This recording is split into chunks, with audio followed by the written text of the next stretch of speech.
So, in a recent Instagram reel, former professor of evolutionary biology, Brett Weinstein, you guys have probably heard of him, made the following observation to Jordan Peterson. He said, quote, "The job of the parent is to mirror the environment that the child will mature into so that when they get there, they have the software that is an appropriate match for it.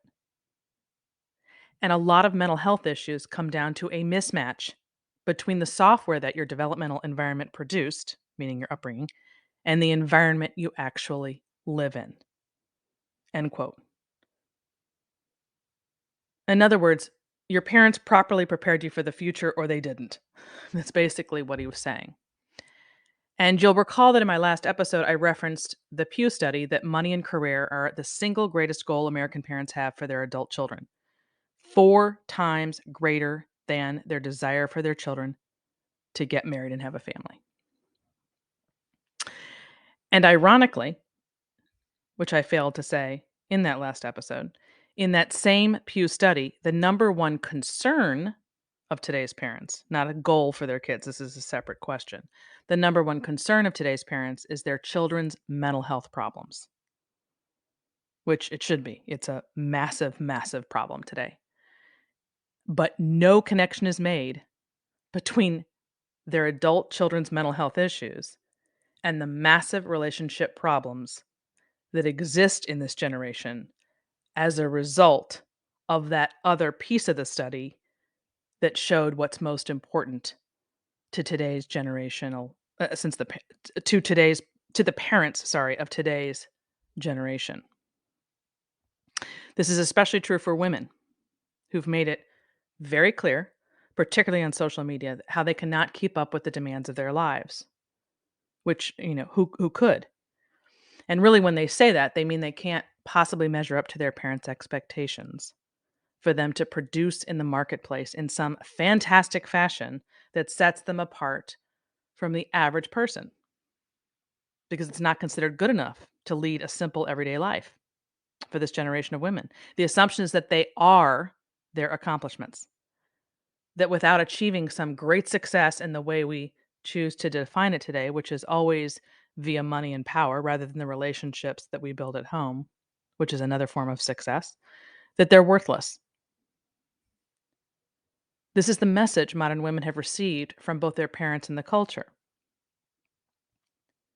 So, what happens is, as I said in the last episode, women eventually, most women, become walloped with their desire for just a regular life that works. Let's call it getting married and having kids. And maybe you work outside the home in some capacity and over the course of that stage of your life. Um,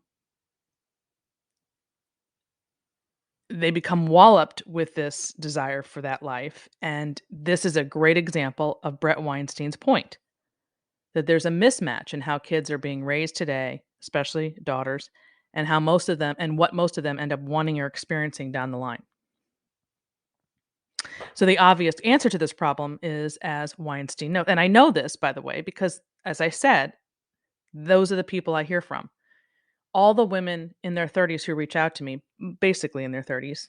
I mean, it could be older and some 20s as well, but the overwhelming theme is that no one ever told me this was so hard, or no one ever told me this is what I was going to care about, or all I've been told to do is to succeed in my career. I didn't know there was another way of living, or just a complete disconnect between what they were told they should do and what will be the most important thing in their life, and then what they actually experience 10 years down the road. So the obvious answer to this problem is, as Weinstein noted, raise your children to mirror the environment that the child will mature into so that when they get there, they have the software that's appropriate match for it. Meaning, eh, connect with what their future is likely going to look like with what you're teaching them when you have them in your wing at home. Parents don't do this. They don't raise their children to pan out and think about their lives as a long journey that will incorporate these different stages. I think parents used to do this back when we thought very differently. Our mindset was very different about what was important. And maybe that's because we experienced war and depression and things that made you really think more deeply and more long term than we do today. So now what ends up happening is for most men and women, what feels, we know that what feels important at 25 is very different from what feels important at 35. So raise your children accordingly because most of the decisions that we make in our 20s follow us through life. That was what I again referenced last episode about Meg Jay's book, the Defining Decade, which is that all the most of the major decisions we make in our life are made in our 20s, and so that sort of sets a precedent for what's going to happen down the line. Yes, we can always course correct, but it's significantly easier if we don't have to, and there's no reason to have to, other than the fact that parents aren't setting their kids up well to succeed in life and in love. They're setting them up to succeed at work. They're doing a great job of that. But they neglected to share the fact that who we ultimately hitch our trains to, which, because most people do marry still, who we marry and how that marriage fares will have the single greatest effect on our happiness and well being than anything else we do. That one decision just um, fans out to so many other decisions. And that's why that decision is so crucial, and you cannot because you can't switch spouses the way you can a job or even a career. So what sense does it make to put all of your time and money and energy into something that meaning a career, that will ultimately for most people become a secondary priority? Now, I'm talking about prioritizing. I'm not saying omitting anything. Of course you need to put attention into education, career. Of course. But in the ideal world, you would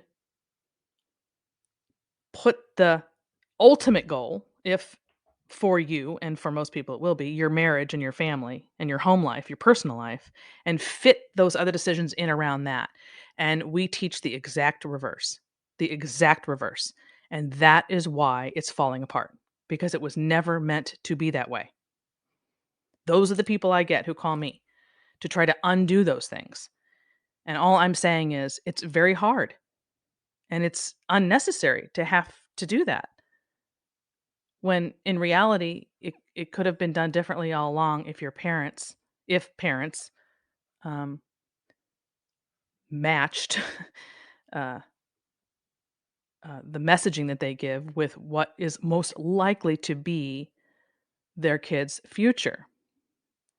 And so, it just shocked me that in the same Pew study that parents recognized or parents said that their career is more important than anything else, in that same study, they acknowledged their children's mental health issues and made 0 connection on the 2. So that's what I wanted to do in this short little bonus episode is to make a connection between those 2 because it's clear. It's very clear, and it's very clear how to undo it. So that's all I wanted to say about that. I just wanted to add that on to my previous episode. And again, depending on what age you're at when you're listening to this, if you're a parent whose children are raised, you can pass it on to them.